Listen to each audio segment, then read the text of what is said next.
So hello guys, কেমন আছো সবাই? আশা করি সবাই ভালো আছো। তো এটা আমার চ্যানেলের ফার্স্ট ব্লগ। তো গেছিলাম আমি একটা প্রথম পার্কে রিভিউ করতে।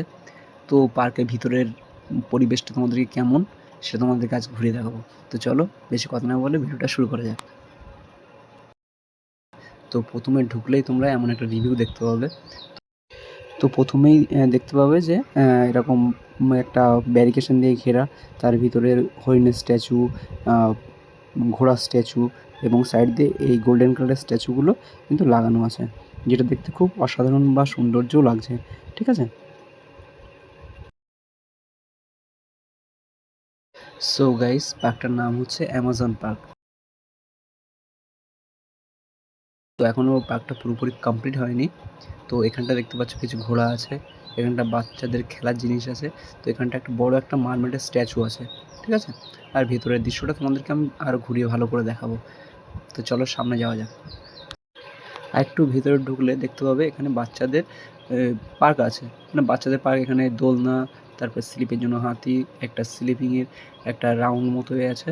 তো এখানটায় যতগুলো বাচ্চাদের নাগরদোলা টাইপের, তো ঝুলা টাইপের এগুলো আছে। এর ভিতরটা মানে এগুলো পুরোপুরি যেগুলো দেখতে পাচ্ছ তোমরা, তো এগুলো পুরোপুরি বাচ্চাদের খেলনার আছে, মানে বাচ্চাদের পার্কে যেগুলো থাকা দরকার সেগুলো মোটামুটি আছে এখানটায়। তো বেসিক্যালি এটা বাচ্চাদের জন্য খুব সুন্দর একটা পার্ক। তো এখানটায় আরও আছে বাচ্চাদের মানে খুব বিনোদনের জন্য আরও অনেক কিছু আছে, যেগুলো তোমরা দেখতেই পাচ্ছ ভিডিওতে। সো গাইস, এখান থেকে যদি আমি আরেকটু এগিয়ে যাই, তো একটু ভিতরে ঢুকলে দেখতে পাবো যে এখানে হরিণের কিছু স্ট্যাচু আছে। আর পরিবেশটা দেখতে পাচ্ছ একদম কিন্তু নিঝুম, একদম মনোরম পরিবেশ। তো এখানটায় না কোনো সাউন্ড আছে। তো এখানে আমি যেহেতু ভয়েস ওভার করছি, এই জন্য এখানটা সাউন্ডটা আসছে না। ঠিক আছে, তোমাদের একটা ক্লিপের আমি সাউন্ড প্লে করে শোনাবো যে এখানটার ক্রাউডটা কেমন। তিনটের কাছাকাছি, মানে 2:39, 3টের কাছাকাছি বাজতে আছে, একদম পুরো ফাঁকা। তো এখানটায় এসছি, এখানটা সবে নতুন হচ্ছে বলে এখানে কিছু মুরগি আছে। এই যে ঘরটাতে কিছু মুরগি রেখে দিয়েছে। আর এখানে বুনো পায়রা না কিছু একটা হবে।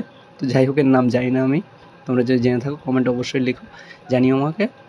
তো এগুলো আছে, পুরো ঘরগুলো ফাঁকা আছে, মানে তেমন কিছু নেই। এখনও পুরোপুরি কমপ্লিট হয়নি, সেজন্য এখনও কিছু নেই। এই মোটামুটি দুটো একটা আর কি পাখি পায়রা এসবগুলো রেখে দিয়েছে। তো বাকিটা চলো সামনে গিয়ে দেখায়।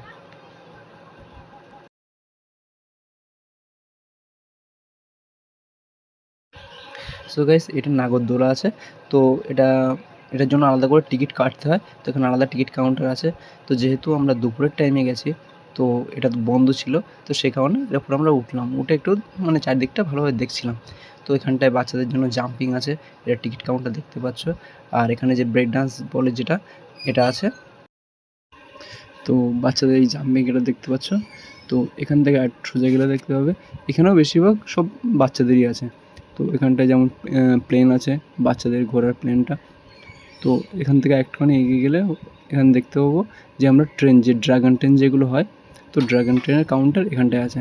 তো এটা যেহেতু সন্ধ্যেবেলার দিকে এটা ওপেনিং হয়, তো এখন দুপুরবেলা সেই জন্য এটা এখন বন্ধ আছে। তো এখান থেকে একটু সামনে গেলে দেখতে পাবো যে আমরা ওখানটা কিন্তু বাচ্চাদের খেলনা আছে, মানে নর্মালি আমাদের মেলাতে যেসবগুলো হয় বাচ্চাদের খেলনা গাড়ির উপরে ঘোরানো, যেটা ওটা আছে। সো গাইস, দেখতে পাচ্ছ যে এটা নতুন হচ্ছে। সো গাইস, এটা ক্যাম্পাস মতো আছে বিকেলে বসার জন্য। দেখতে পাচ্ছ পুরো ফাঁকা জায়গা আছে, এটা এখনও কমপ্লিট হয়নি। তো এদিকটা আছে নাগরদোলা টাইপের আছে। সো এখানে কিড বাচ্চাদের, এটা আগে দেখিয়েছি তোমাদের। তো এটা ক্যাম্পাস টাইপের আছে। তো কাজ চলছে, তো যদি পরবর্তীতে আবার আসা হয় তো তোমাদের সঙ্গে শেয়ার করব। তো পার্কের ভিতরে ছোটোখাটো একটা লেক আছে, এর ভিতরে ছোটো ছোটো বোট আছে যেগুলো পায়ে দিয়ে চলে, তো প্যাডেল বোট যেগুলো বলে। তো পার্কটা মোটামুটি বাচ্চাদের জন্য পারফেক্ট। তো এখানে যদি প্রাপ্তবয়স্করা যায় বা অন্য কিছু এক্সপেক্ট করে, তো এখনও হয়তো ওখানটায় অত কিছু হয়নি, পরবর্তীতে হতে পারে। তো হলে তোমাদের অবশ্যই আপডেট দেবো। দেখা হচ্ছে নেক্সট ভিডিও।